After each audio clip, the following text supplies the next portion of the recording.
Students, good morning. Class 6 Hindi first 12th chapter second lecture. बेटा आप लोगों ने फर्स्ट लेक्चर में आप लोगों ने एक मछुआरे राजा के बारे में पढ़ा था। राजा ने एक मछुआरे को मछली लाने के लिए कहा था अपने राज्य में। अब आगे देखिए क्या होता है। मछुआरे में एक सोगन नाम का एक मछुआरा था और उसका परिवार बहुत बड़ा था। उसके 4-5 बच्चे थे और बूढ़े माता पिता थे। तो मछलियाँ बेचने से जो उसको पैसे मिलते थे उससे वो क्या करता था बेटा, वो अपने परिवार का पालन पोषण करता था।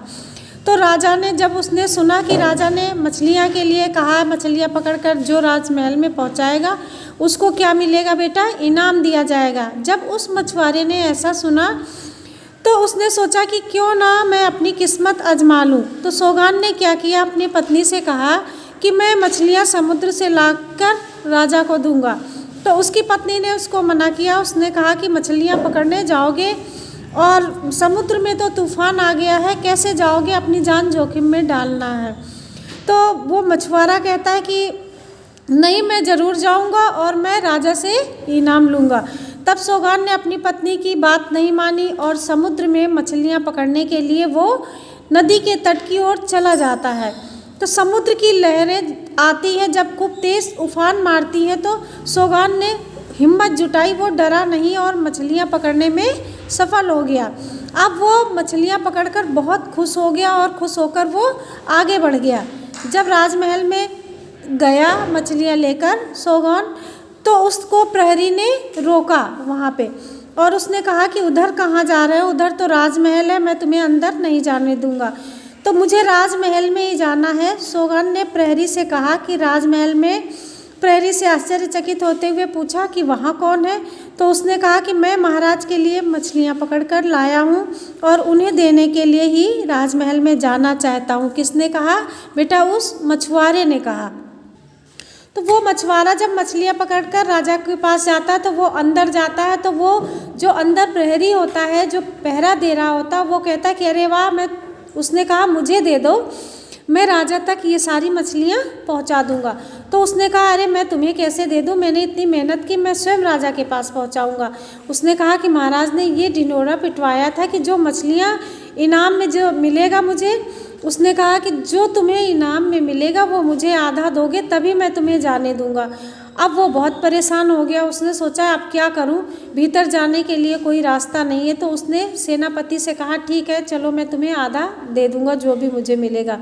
जब सेनापति जाता है तो उधर से प्रहरी जो होता वो सेनापति सोगन के बारे में, सेनापति ने सोगन से कहा अरे मछुआरे, यदि तुम इन मछलियों को लेकर राजमहल में जाओगे तो केवल मैं तुम्हें एक शर्त पे जाने दूंगा। तब वो फिर तैयार हो जाता है कि चलो मैं तुम्हें आधा दे दूंगा, जो कुछ भी मुझे इनाम मिलेगा।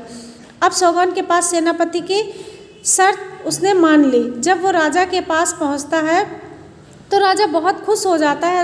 राजा उसको एक थैली देता है इनाम के तौर पे। तो वो कहता है कि इस युवक को धन की भरी एक थैली दे दो, राजा ने कहा।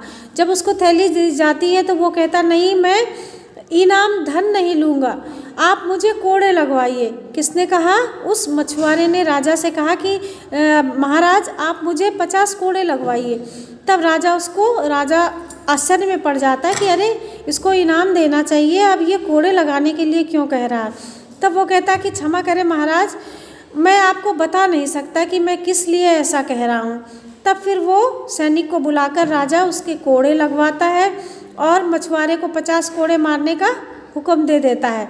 तब सैनिक राजा की आज्ञा का पालन करता है और उसको कोड़े लगाना शुरू कर देता है।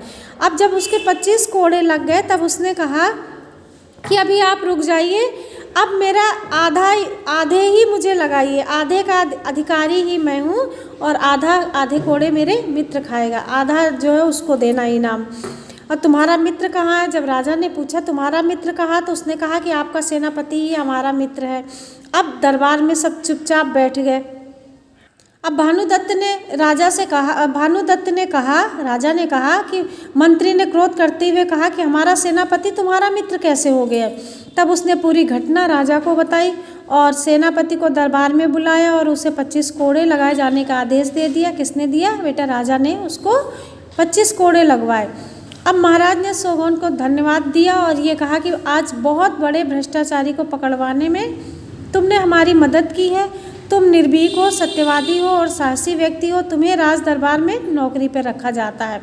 सेनापति को भरे दरबार में कोड़े लगवाए जाने की बात धीरे धीरे जनता में फैल गई और इससे क्या हुआ कि भ्रष्टाचार कम होता गया। बेटा इस कहानी से हमें क्या शिक्षा मिलती है? इस कहानी से हमें ये शिक्षा मिलती है कि हमें हमेशा सच बोलना चाहिए, ईमानदारी, कर्तव्य निष्ठा का पालन करना चाहिए। आप लोगों ने देखा कि गलत करने पे उसको कैसी सज़ा मिली। राजा ने अपने मंत्री को किस प्रकार की सज़ा दी और अच्छा करने का नतीजा क्या हुआ, आप लोगों ने इस कहानी में पढ़ा। अब आप लोग बेटा ये लेक्चर आपका फिनिश होता है, आप लोग अपना होमवर्क नोट कीजिए। भानुदत्त का राज्य आरंभ में कैसा था? मछलियाँ लाकर, अगला क्वेश्चन नोट कीजिए, मछलियाँ लाकर देने वाले को राजा ने क्या इनाम देने की घोषणा की? अगला क्वेश्चन, सोगान कौन था? सोगान को ने मंत्री को कैसे सबक सिखाया? बेटा आपको ये क्वेश्चन आंसर आपको अपनी रफ कॉपी पे सॉल्व करना है। आप लोगों को चैप्टर रीडिंग लगा के इनका आंसर निकालना है। आप लोगों को ये रफ कॉपी पे ही करना है, फेयर पे नहीं करना है। अब अगला लेक्चर आप कल पढ़िएगा। Thank you class.